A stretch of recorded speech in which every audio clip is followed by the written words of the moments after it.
You're listening to the Everyday Astrology Podcast. I'm Hilary Scott, your astrologer, and this is the forecast for the week of July 24th. Well, we have gone through some pretty major shifts and changes last week, so we're just assimilating that now.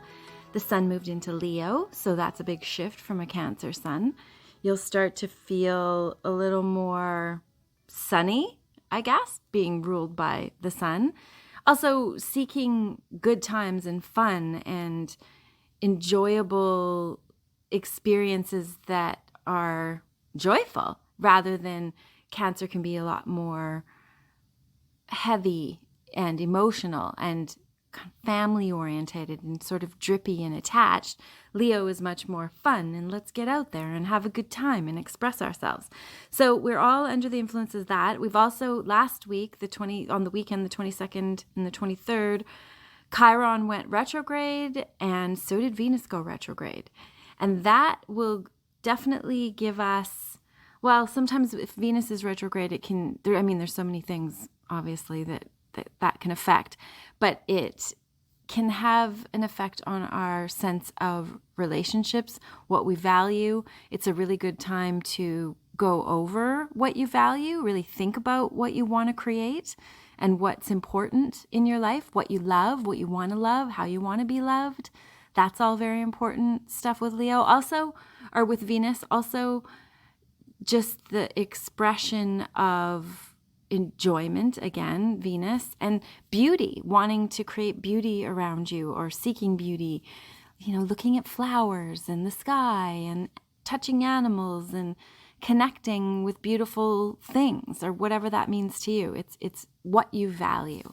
So whatever that might be, you're going to have a chance to go over that right now. Venus is backtracking through Leo and Chiron is backtracking through Aries. So they actually connect in a trine because they're both fire signs, supportive energies to each other, similar.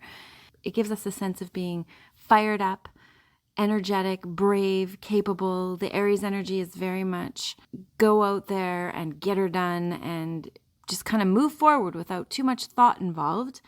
But with the retrograde Chiron going through there, it's like, have we done this correctly? Did we move forward without much thought when we should have been thinking a little more closely? It helps us to go over the area that it just traveled for the last while and gives us a chance to look in retrospect at whether things are working out the way we wanted them to, and then reorient if they're not. So it's not necessarily a time of like charging forth and getting her done. It's more of a time of like, am I headed in the right direction? Am I doing what I should be doing? What does my higher self tell me? How does my soul feel? Aries is, the keywords for Aries is I am. So it helps you self-actualize, essentially. Figure out who you are and how you want to express that in the world. And with Chiron there could have been a wound. Chiron represents our wounded selves and parts of us that felt humiliated or rejected for being who we were. And that can be debilitating. Some people never recover from that. But if you're open to healing and transforming and growing, then when the Chiron situations occur in our lives, which they do for all of us, we all go through the Chiron return around age 50. There's always, and the energy of Chiron is active in all of our charts somewhere, right? So it depends on the area of your chart. But when it is in Aries, it has to do with your sense of self and who you are not being accepted. And the nodes have just moved into Aries and Libra too. So this is highlighting our ability with the North Node in Aries to be who we are, to be like authentically, courageously who we are without getting hung up on expectations, what other people think of us, what other people want from us. It gives us just a chance to really get in touch with our primal, energetic selves in an authentic way. With the South Node in Libra, that's where we've been, and there's a lot more compromise with Libra. There's a lot more, well, what do you think? What do you want? What should you do? And the danger with the Libra energy, though it's harmony seeking and agreeable and diplomatic, it can be inauthentic because there's so much harmonizing going on that there's no self. The self gets lost in the constantly seeing what the other wants. And then that's very confusing for Libra energy because, who doesn't want to be authentic? We all do. It's like our souls crave to be healthy and authentic. And with the Libra energy, it can get stuck in just this sort of plastic self, this contrived version of what it thinks should be reflected to the other. So it can come across as inauthentic. So the North and South Node in these signs are giving us a chance to really get in touch with what is authentic. And then to take away from the Libra energy, where the South Node is, the gifts of that. So we do want to have an ability to harmonize and consider the other, because if we just like bulldoze through life and not take into account the people around us, then we're not going to be very lucky in relationships. So Libra is all about relationships and Aries is all about the self. So there needs to be a balance, obviously. Everything in the world needs to be balanced. And this is the case with the North Node in Aries and the South Node in Libra.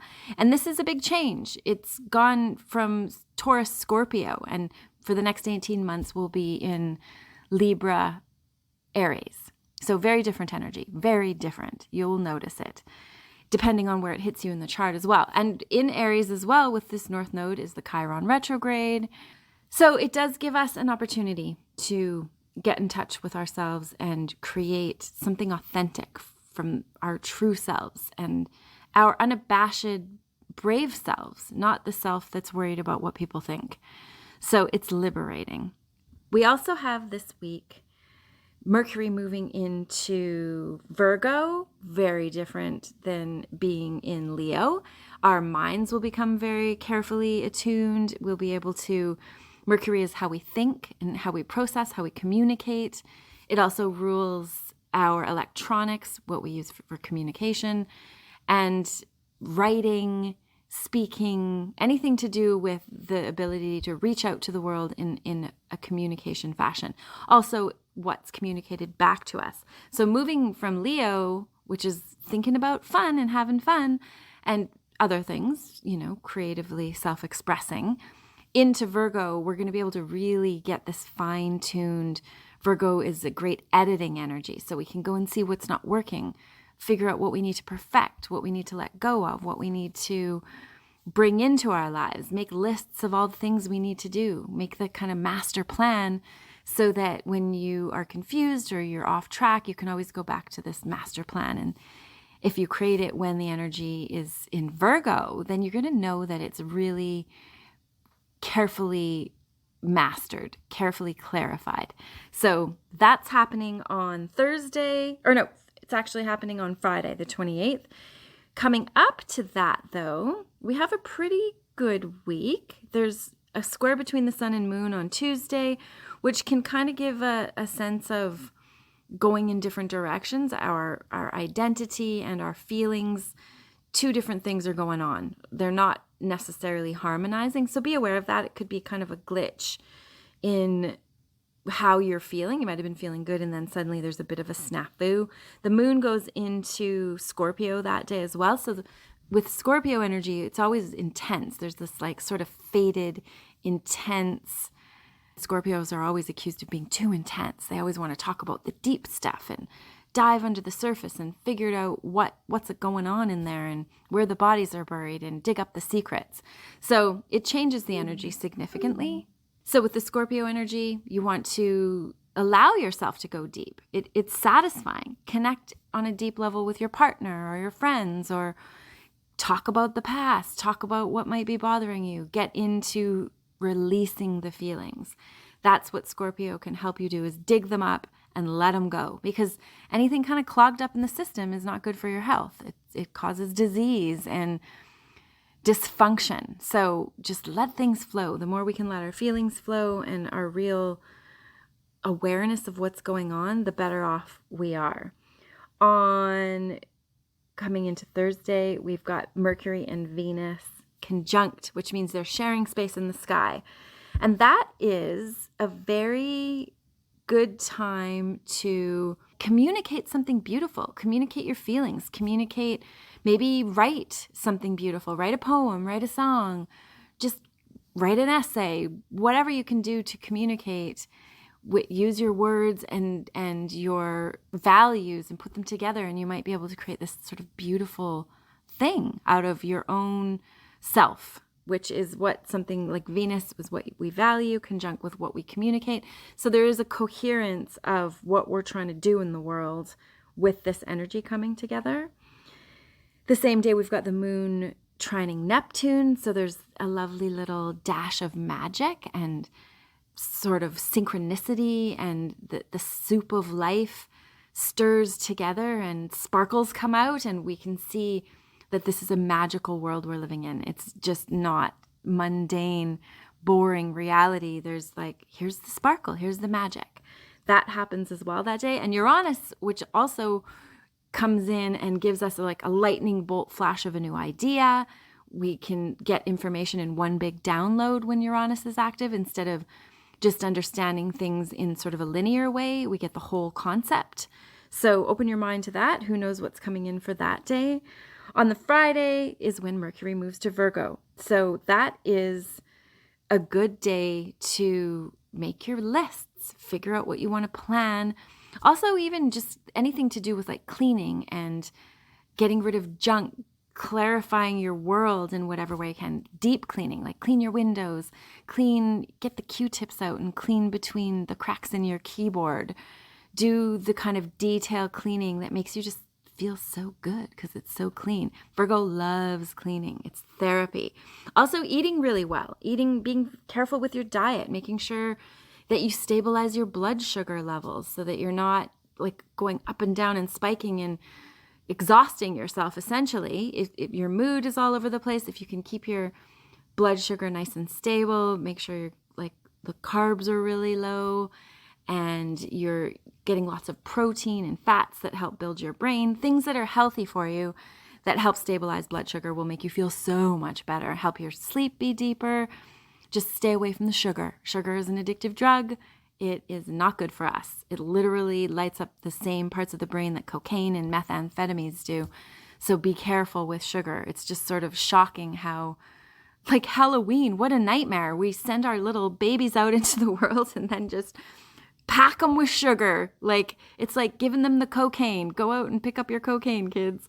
So anyway, that's a bit dramatic, but I think it's actually what's actually happening when we are eating sugar. So be careful with yourself. Think about what you need to be healthy. Virgo energy will help with that incredibly. You'll feel so much clearer and stronger and healthier after Virgo energy is there. So let yourself think about what you need to do to be healthy. Mercury going into Virgo will help with that for sure. The weekend, we've got the moon moving into Capricorn. And Capricorn, like Virgo, also an earth sign, loves to get their ducks in a row. So whatever you need to do to create order in your world, also to make your plans, a 5-year plan. Capricorn loves the 5-year plan. So figure out what you want to create. Write the 5-year plan down. Again, great time to deal with the Capricorn energy is a great time to deal with getting the bills paid, making sure that you are taking care of the details that need to be taken care of, like the oil needs changing, or do your tires need rotating? Do you need to write up a business plan? Do you need to connect with people who would be business partners? All that can be Capricorn stuff. So it is a good week. We've got a lot going on. Things are obviously different than they were last week, and we're moving into a whole new phase. It's exciting. It's exciting times that we're all living in. So I hope you do have a most blessed week and that you make the most of it and feel good while you're doing it.